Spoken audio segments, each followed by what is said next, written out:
All right, pleased to be joined on the Dregs Hockey Podcast by Dave Nonis, who's turned into a regular contributor here, Ray. It's kind of nice to have, we've got the opinion and often we've got the analysis, and we think that we're armchair general managers, but in fact, we have the experience now of Dave Nonis to guide us through some of the tough patches. And we're getting ready for the second half of the NHL regular season, but before we get to that, Dave, the World Junior Championship, as we're recording this on Thursday, is poised for the gold medal. So we really can't talk a lot about the game, obviously. But from a management perspective, we in the media put a ton of stock in the individual play of these kids. Connor Bedard has had an unbelievable World Junior Championship. Go down the list, country by country. So how much of that translates to what NHL teams are looking at based on individual performance, whether they're an undrafted player like Bedard or a drafted player, and how it relates to future potential in the NHL? Well, I think it has a lot of weight for both drafted and undrafted. Primarily it's been looked at as a pro tournament because, by and large, the players that have the biggest impact in this tournament have been drafted players. It's one of the biggest reasons why you see a lot of pro scouts at this tournament. People think, well, these guys are young players. Why do you have a guy watching him when he's never played a pro game? The fact is, you're building a book on some of these guys that are drafted. You want to see how they progress. They'll go from here, maybe back to junior for a year, and then they're in the American League. So having the pro guys there is really important. But it seems now that we're seeing more and more impact players as undrafted players, especially the last couple of years, and obviously this year. There's more than one, and so it's a good combination to have both your staffs there, your amateur staff, to get a book on the guys who you're going to be drafting, this June, and then the pro guys who will take the handoff and then carry it forward. But it is a premier tournament. It's gone from I think an important and exciting tournament to now a tournament where you are measuring the steps that the players are taking, how they react. The stage is much bigger than it was 20, 25 years ago. So you're getting a pretty good look at, how players are going to evolve and what kind of players they're going to be once they reach the NHL. Dave, so with, of course, with Bedard putting on this remarkable performance and, everybody, fans, media, I assume teams as well, super excited about him. You hear lots of people talk about, well, you should tank for Bedard. Great, you tank, you finish, and you got a 25% chance of Bedard. So maybe talk a little bit about the long-term strategy going into a draft, depending on where your team is. But I don't know that people really understand what a tank means and how hard it is to do, because you all got to offload contracts somewhere.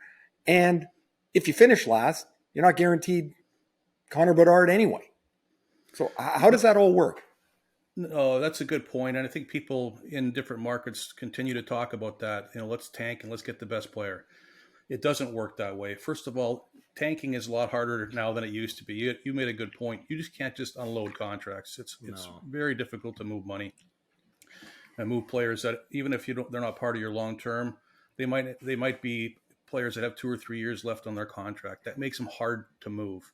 But there's nothing wrong with trying to set yourself up for the future. And I mean, if you know that the players on your team aren't going to be part of the solution, there's nothing wrong with trying to move them out, get some prospects that will weaken your team with a long-term goal in mind. And, I'll give you an example. My last year in Toronto, I moved Cody Franson and Mike Santorelli. They were reasonably good players for us at that point, but we got a first-round pick and other pieces for it. We got worse by making that trade. And I think that's important to look at.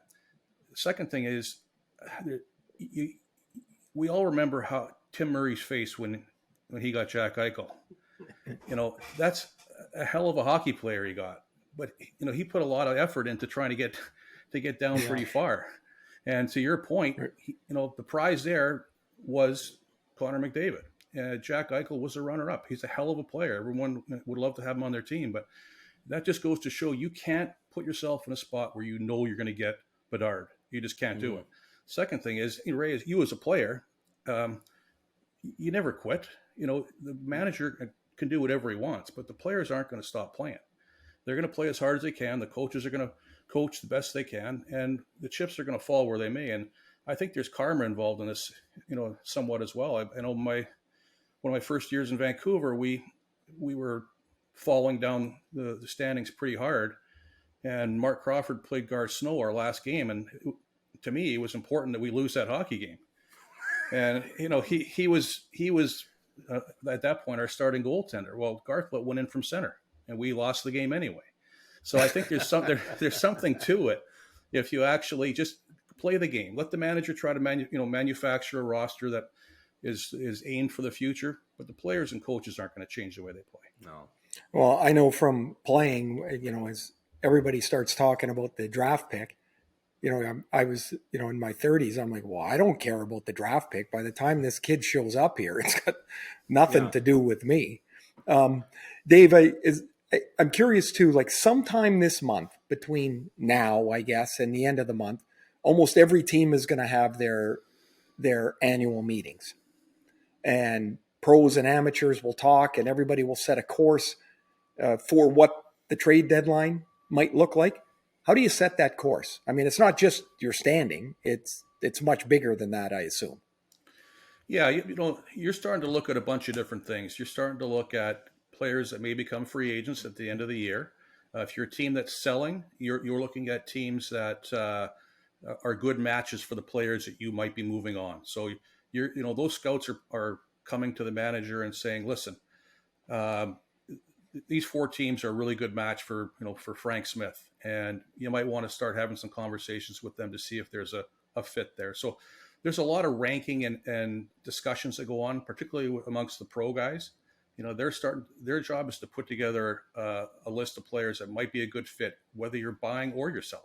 And that's a difficult job for them to do. It takes a lot of time, and the teams that are good at it and the scouts that are good at it, they're very, very helpful in terms of aiding and directing the manager as he gets close to the deadline. Dave, how do you look at the rental player market when you were a general manager? Because of late, and I don't know that this has changed in the last 5+ years, but if you've got a decent rental, the ask normally starts at a first-round draft pick. So if we're looking at some of the forwards as an example, you've got Horvat in Vancouver who's going to draw attention and is. You've got a couple of injured guys in St. Louis and O'Reilly and Tarasenko who are on expiring contracts. But it seems to me that you've never been a big fan of paying the big rental price. And in fact, I think you coined the phrase own rental. Might have been Tyler Bozak back in the day.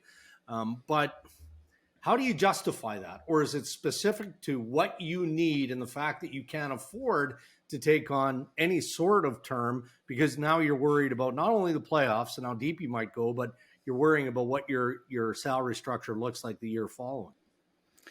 Yeah, I think it really depends on where you are as a team. I'm not against taking a rental on if I really felt the team was in a position to win. And secondly, if I really felt that the player I was taken on is going to increase my odds dramatically. Yeah. And if you can say, if you can't answer yes to both of those, then you're doing it for a different reason. You're doing it for publicity. You're doing it to, make the media happy. That rarely works out. I think if you look at what Colorado did last year, they paid a price, but they were poised to make that run and win. You're going to have a number of teams that are going to make deadline deals, at this deadline, and they're going to be out in the first round. And if you look back at the number of teams that made those deals over the years that really didn't have a chance to win, they may have been on their way up. It might be a good story that they're getting in. It's a good experience. They're going to be champions at the right time. For those teams, I think it's irresponsible to pay a huge price for rentals. If you want to add a piece for a second or a prospect to increase your chances of a little bit of success, that's one thing. But if you're going to pay through the nose and you really aren't a team that has a chance to win, I think at the end of the day, you're doing a disservice to your team. Dave, how quickly would you talk to one of those rentals if, say, you acquire them? Like, for example, Colorado last year, they paid a pretty good price for Arturi Lehkonen from Montreal, and he was terrific for them. And they signed him to a longer deal this past summer. Without knowing how quick Colorado talked to him, how quickly do you get to a player like that, or do you just let him play the current season before you worry about the next? Well, I think it depends how sure you are in the player, and I'll give you an example. Last year as well, I talked to Boston before they took on Lindholm, and the questions there were, do you think he's going to be a good player, not for 1 year, but for 5 years? And would you sign him long term if we pay a significant price? My answer was definitely. This player is going to be a good player for a significant amount of time. Is he going to be a good player into the last year? I think he'll be a serviceable player. But they paid a pretty good price for him. But they paid a really good price for a top 4 defenseman, probably better than that. So you get a guy like that, and you think he's interested in staying with you, and you got a team has a chance to win in a quality market like Boston, you try to sign him. I mean, if you're paying that price, you try to sign him. And I think if you are paying that kind of a price, you should know or have a really good feeling that this player is going to be a good fit for us. We're at the midway point, essentially at the midway point of the season. This is a tough question to answer. We haven't done a ton of speculating on coaches. I mean, Boudreau in Vancouver has been a target from early on in the season, but is there a time of the year, and maybe it's now because you're approaching the second half and the pressure for a team that thinks they're maybe playoff worthy is definitely inflated. But how do you assess as a general manager or as an owner when you're looking at a potential coaching change? Or does sometimes it just become so obvious that you know that you're in that position, you've got to make that call? Again, I think the stage of your team, and I've been around teams that there's a lot of pressure from the outside, let's just say, to make a change. And you have to be sure if you're going to make a coaching change during the season on several things. One is you have a replacement. If you're just adding somebody that might actually hinder the development of the younger players that you have on the team, you don't make that change. If you have someone within that you think is the solution long term, or someone that's waiting in the wings long term, that's a person that you're looking at that you really think is the guy you're going to hire anyway, then there is no reason to wait. But again, you have to be sure about what you're doing. And just saying, I'm going to get rid of this guy because we've struggled. We're 500. We should be better than that. I don't think that's the way you have to look at it. You really have to look at what is the new person going to do to us in the short term, and is that person the guy that's going to be around when we have a chance to win? So if you're managing then, and you're not even really thinking of a coaching change, you're happy with everything going on, would it be fair to say you're always accumulating information on people and players everywhere, even though you might not even be thinking of a coaching change? Is that fair to say? No question. Lou Lamoriello told me that my first year as a manager that keep a book on potential coaches, potential head scouts, potential people that you're going to want to come into your organization. And I always did that. I always looked around, tried to get to know people and at the college ranks. I always followed American League coaches, junior coaches, just to make sure that you have a pretty good feel of guys who might be contending candidates for your vacancies. And that vacancy might be at the American League. There's nothing wrong with developing coaches that turn into your NHL coach. I always looked at it that way. I always wanted somebody in the minors that I felt, whether they're ready or not, they could eventually coach our team. And I think it's important to keep a list. You don't want to start looking at in the middle of May to say, okay, I need to make a coaching change. Who actually should I be looking at? You want to be on that far before that. Excellent stuff, Dave. All right. Well, we'll check back in another week or two. And in the meantime, anything hot button that we should be on the lookout for? We've turned into the new year, 2023. Does the pressure start to mount now from a managing perspective, or is it pressure 365 days of the year? No, I think it's mounting. Because we have teams that we expected to do well that haven't. And that's where the pressure really mounts. On the flip side of that coin, we have teams that have done better.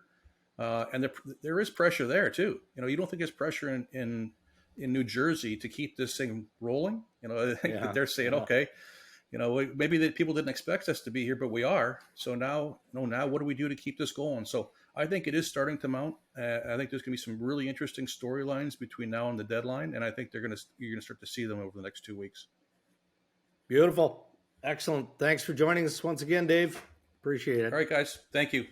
Thanks, Dave. Happy New Year. Yeah, likewise. Take care.